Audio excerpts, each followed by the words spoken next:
గబ్బిలాలు వస్తూ ఉంటాయి స్వామి. గబ్బిలాలు రాగానే కొంతమంది ఏం చెప్తారు అంటే పూజారులు, సో ఇల్లును వదిలిపెట్టండి అంటారు. 3 మంత్స్, 4 మంత్స్, 6 మంత్స్. అంటే ఎందుకు చెప్తారు? గబ్బిలం వచ్చింది అంటే జియోపతిక్ స్ట్రెస్ ఉంటేనే గబ్బిలం వస్తదండి.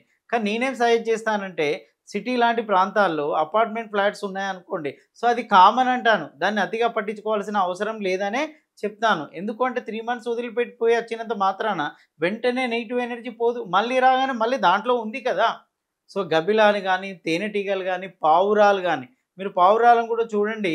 ఎప్పుడొస్తాయంటే జియోపతిక్ స్ట్రెస్ ఉంటేనే పావురాలొస్తాయి. సో, పాములు కూడా వస్తూ ఉంటాయండి జియోపతిక్ స్ట్రెస్ ఉంటే. ఇంట్లో పురుగులు కూడా వస్తూ ఉంటాయి. కబోర్డ్స్ కూడా డిస్టర్బ్ అవుతూ ఉంటాయి చూడండి. వచ్చే పురుగుల వల్ల కబోర్డ్స్ కూడా డిస్టర్బ్ అవుతూ ఉంటాయి. దీనికి కారణం జియోపతిక్ స్ట్రెస్. ఒకప్పుడు బాగుండేది స్వామి. ఇప్పుడు ఏమైంది? అదే వాస్తు కదా అని అంటే ఇంట్లో జియోపతిక్ స్ట్రెస్ ఉన్నట్టు లెక్క. సో, ఆ లైన్స్ ఏ విధంగా వస్తాయో చెప్తాను చూడండి. జియోపతిక్ స్ట్రెస్ లైన్స్ ఎలా ఉంటాయి అనంటే, మీరు గమనించొచ్చండి. ఇప్పుడు ఇది మనము నార్త్ అనుకున్నామనుకోండి. ఇది నార్త్, ఇది ఈస్ట్.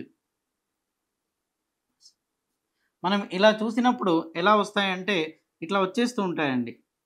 ఇలా జియోపతిక్ లైన్స్ ఇలా వస్తూ ఉంటాయి. అంటే ఒక జాలీలాగా వస్తూ ఉంటాయన్నమాట. ఒక జాలీలాగా ఏర్పడుతూ ఉంటాయి. ఇలా.